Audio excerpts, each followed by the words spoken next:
Cut-down day in the NFL always brings this weird kind of energy.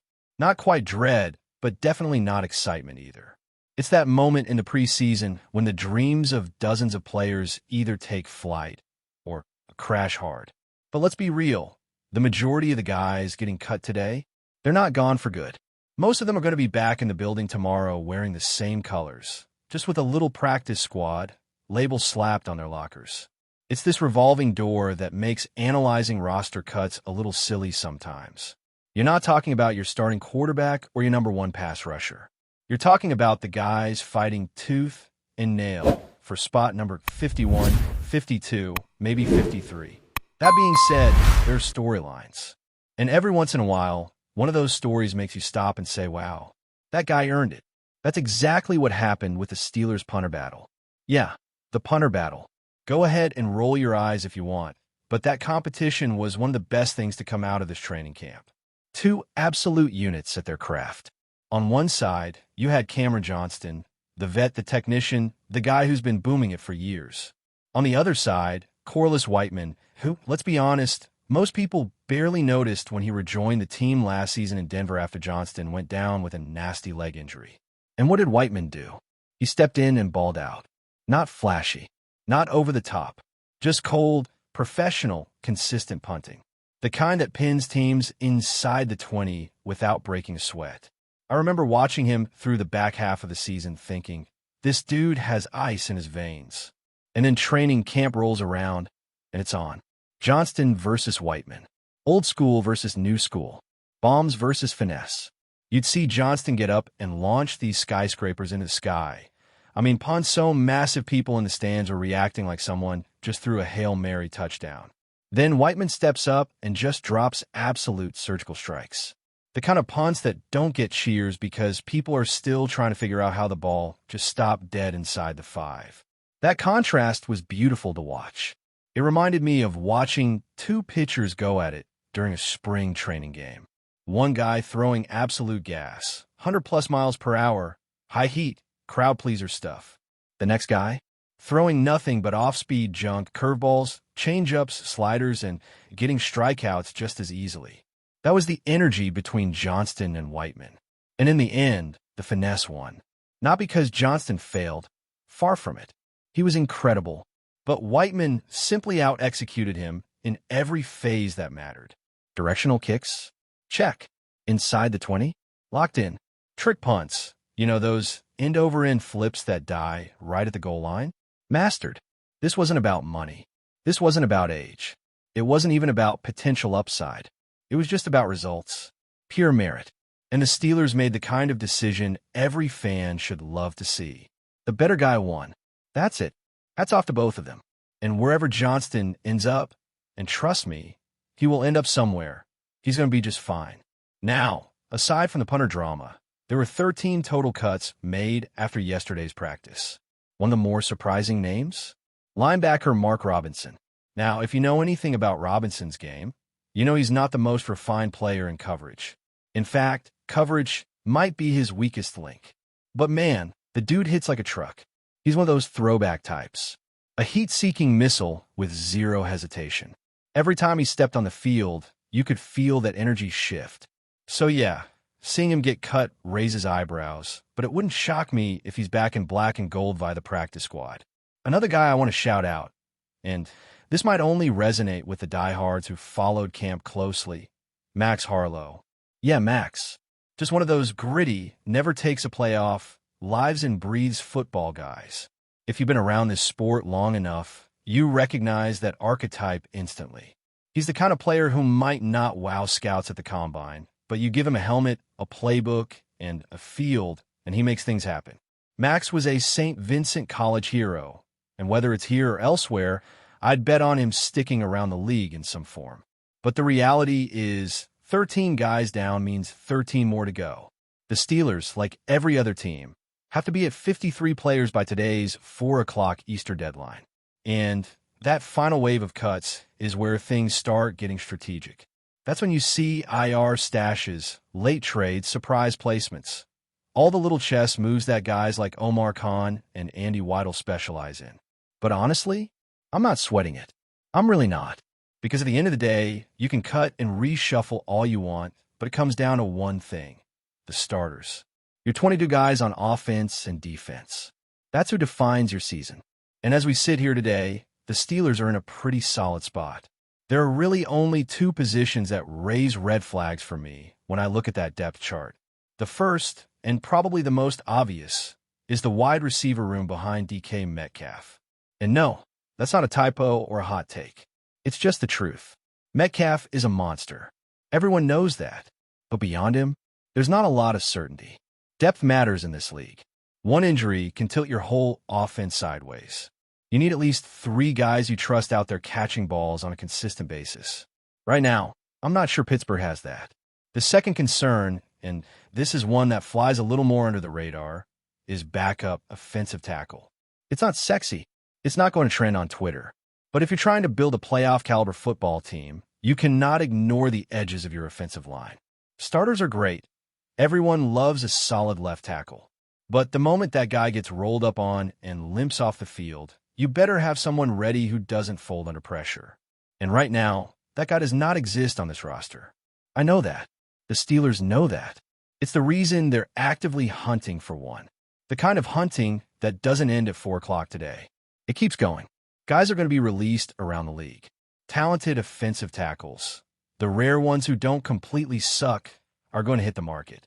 And when that happens, you better believe Omar and Andy are going to pounce. So while everyone's refreshing Twitter to see if their favorite undrafted rookie made the squad, I'll be over here watching the waiver wire for tackles. That's where the real drama lives. Now, as for special teams, depth, and rotational roles, that's Danny Smith's world. Let him figure out who's flying down the field as a gunner, who can actually snap a ball straight, who can hold kicks without flinching. That's what the bottom of the roster is for. Specialists, role players, guys who bring value in their narrow but essential jobs. But when it comes to the top of the depth chart, I like what I see a lot. This team isn't just built to survive, it's built to win. The most exciting part?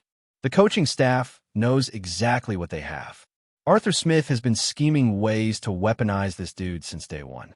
In the red zone, on the goal line, as a decoy, as a battering ram.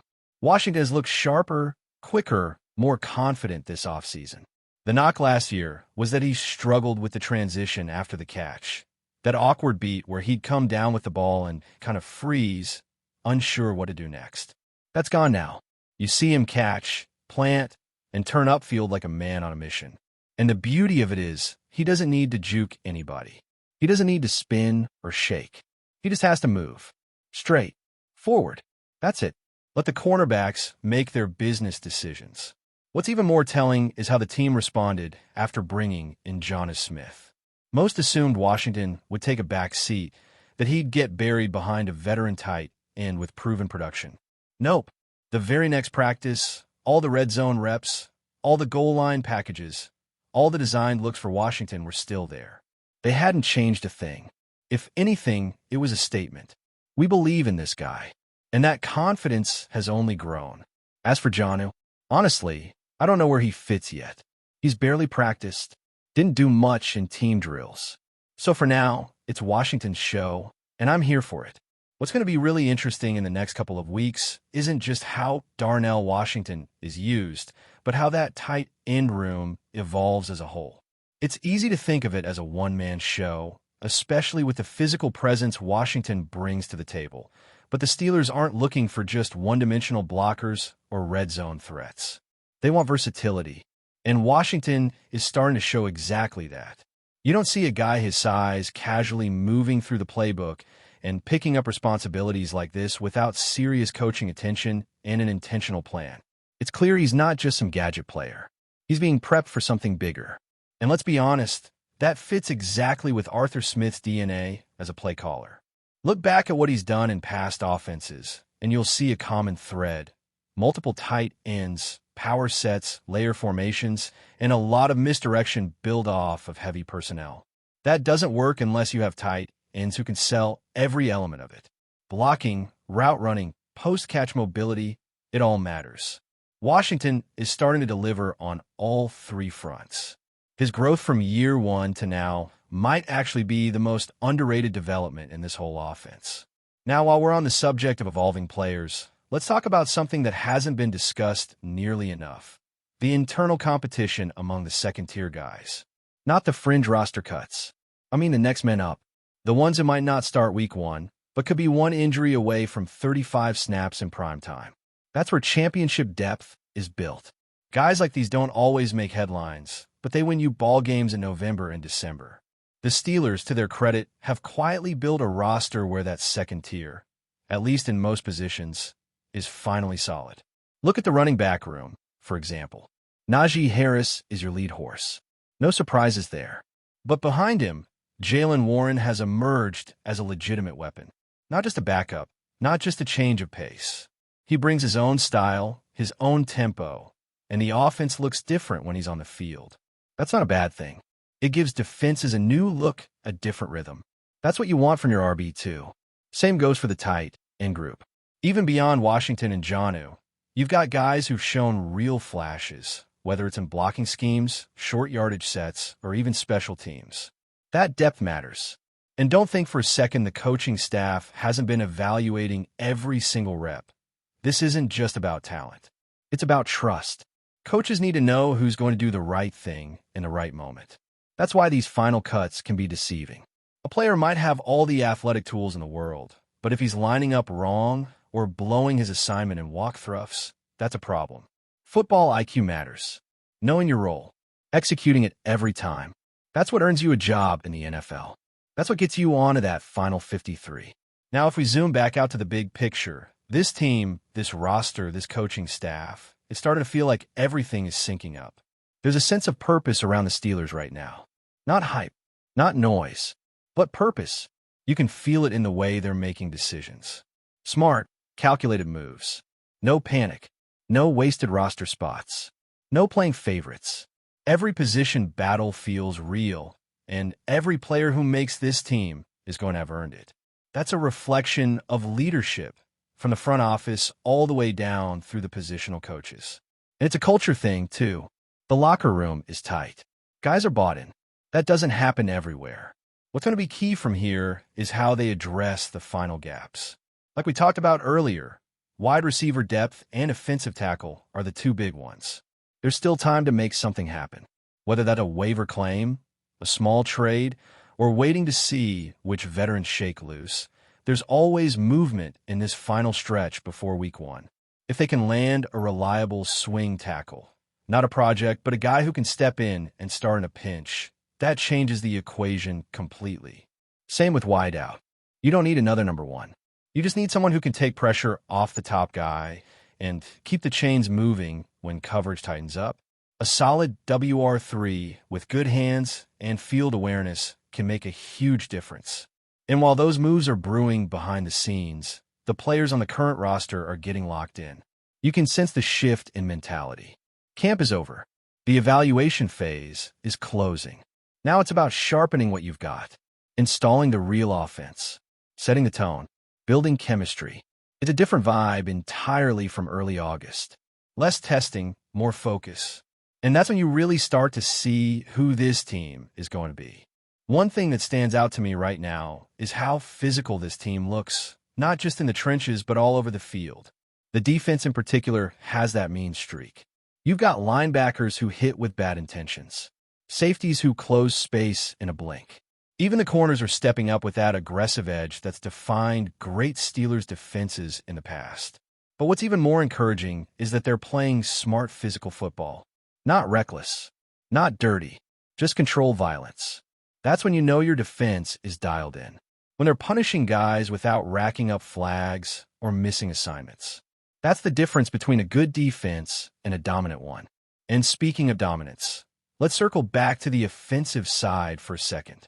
Because while all eyes are naturally on the quarterback situation, I don't think people are giving enough credit to the line. This group up front has quietly been putting together a solid camp. The communication is sharper. The pass protection has improved. The run blocking has been way more consistent. And most importantly, they're building continuity. That's the one thing you can't fake on the offensive line. Chemistry. Knowing the guy next to you. Trusting that he's going to hit his assignment so you can hit yours. That's built through reps, and this group, is stacking those every day. Now, none of this means the Steelers are suddenly Super Bowl favorites. That's not how this league works. But it does mean they're putting themselves in position to compete with anyone. That's the goal. Be in the mix. Be dangerous. Be physical, disciplined, and prepared week in, week out. You do that, and the playoffs take care of themselves. What's going to be really fascinating is watching how the young players fit into that. Every year, there's a guy who starts off as a rookie project and ends up making huge plays in the second half of the season. Someone who wasn't even in the conversation back in May, but suddenly becomes a key contributor in December. It's part of the process. And with the Steelers, you always feel like one or two of those guys are just waiting to break out. The staff has a good eye for development. They know how to bring guys along the right way. Not too fast, not too slow, just enough to get them ready for the moment. And the moment, it's coming fast. Week 1 is right around the corner. Everything that's happened so far, the cuts, the battles, the practices, the film, it all starts to matter even more now. This is the time when you find out who really belongs. Who's going to thrive when the lights come on? Because preseason hype is easy. Everybody looks good in August. Everybody's a sleeper pick. But real football? That's when the truth shows up. So now it's about locking in, cleaning up the details, finalizing roles, making sure every guy in the building knows what he's supposed to do and how to do it. You win in the NFL by eliminating mistakes, not just by making big plays. The Steelers are getting closer to that standard. You can see it in the way they're practicing, in the way the coaches are talking, in the way the players are holding each other accountable. That's the formula. That's how you win in this league. There's still plenty to sort out, final moves to make, players to track.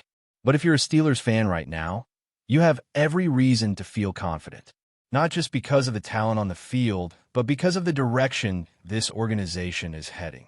The decisions being made aren't flashy, but they're smart. The roster isn't perfect, but it's strong. And the culture? It feels real again. That's not easy to build. That takes time, trust, and the right people in the right places. So keep your eye on that waiver wire. Watch for those final few puzzle pieces to fall into place. But more importantly, get ready. Because this team, it's not just preparing to play. It's preparing to compete. And that's all you can ask for. But before we dive in, don't forget to subscribe to Steelers Nation Central and hit the like button on this video. Your support helps us keep bringing you the latest updates on the Pittsburgh Steelers. And don't forget to share your thoughts on the news in the comments below. The rumor mill in the NFL universe has exploded with one of the most tantalizing scenarios imaginable.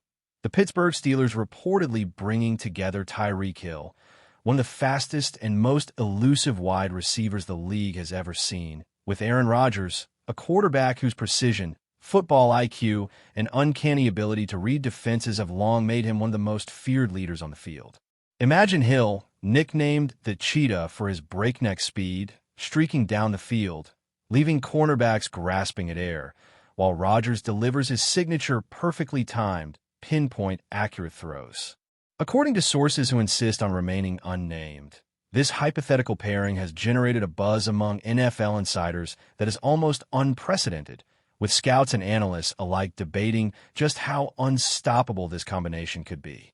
The whispers around Pittsburgh are that the Steelers' front office has been exploring every possible angle to create what could arguably be described as the fastest, most dynamic offensive unit in league history, with speed not just as a weapon, but as a philosophy embedded in every play, every scheme, and every snap. The mere suggestion that Hill could be running routes against defenders while Rodgers has the patience, poise, and experience to exploit the smallest opening has sent shockwaves through social media, fueling speculation that we might be on the cusp of witnessing a game-changing era for the storied franchise, one that could redefine offensive football entirely. Sources close to the Steelers organization, speaking only under the strictest condition of anonymity, have reportedly hinted at behind-the-scenes discussions and planning that could bring this electrifying duo together, creating a storm of anticipation among fans and commentators alike. Aaron Rodgers, a quarterback whose career has been marked by playoff heroics, MVP awards, and a methodical, cerebral approach to dissecting defenses, could bring a new layer of strategy to Pittsburgh's playbook, blending his veteran savvy with the raw, almost supernatural speed of TYREEK Hill. Insiders suggest that team executives have been weighing the potential implications for defensive coordinators across the league, as defenders would be forced to contend with a level of offensive velocity that could completely upend standard defensive schematics. Rumors have circulated that Hill's presence in the Steelers lineup could fundamentally alter the way routes are run. Spacing is measured and timing is executed, effectively creating a high-octane offense that leaves little room for error. This notion has inspired intense debate among analysts, with some predicting that the combination could shatter long-standing NFL records in total yardage, passing efficiency, and explosive plays, potentially positioning the Steelers not just as a playoff contender, but as a transformative force capable of redefining speed-based offensive football on a historic scale. The chatter on social media platforms has been equally intense, with fans, pundits, and former players weighing in on the hypothetical synergy between Rodgers and Hill, often using dramatic, hyperbolic language to describe the sheer potential of the connection. According to rumor-based reports, Hill's ability to accelerate past defenders in the blink of an eye could perfectly complement Rodgers' mastery of timing and anticipation, turning what might be considered ordinary plays into highlight reel moments that dominate sports news cycles and social feeds.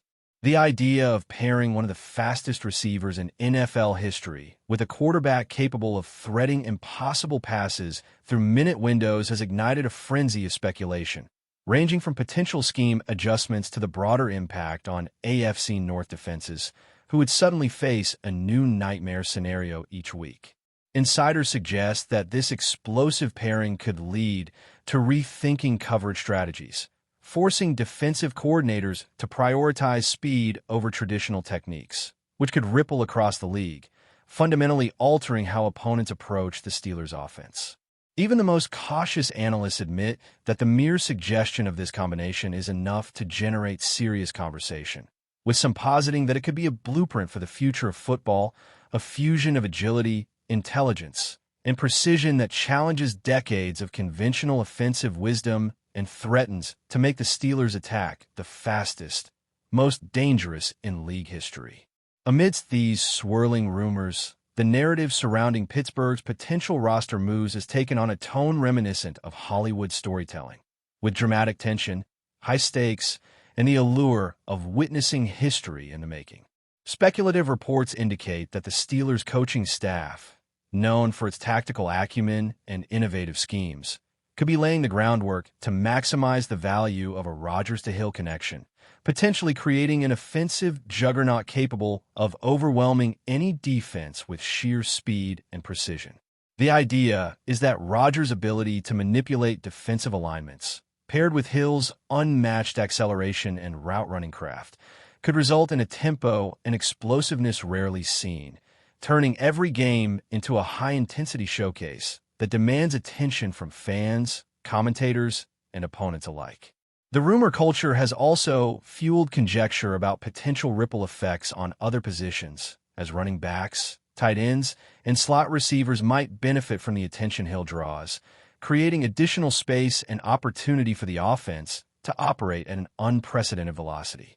Analysts and former players have debated the possible impact on league-wide trends, with some suggesting that this pairing could inspire other franchises to prioritize speed and timing, ultimately influencing the strategic evolution of offensive football for years to come, all while fan excitement continues to mount in anticipation of what could be the fastest, most formidable attack ever assembled in NFL history. Even though nothing has been confirmed officially, the excitement surrounding this rumor has reached fever pitch, with a sense of inevitability permeating conversations among fans and insiders alike.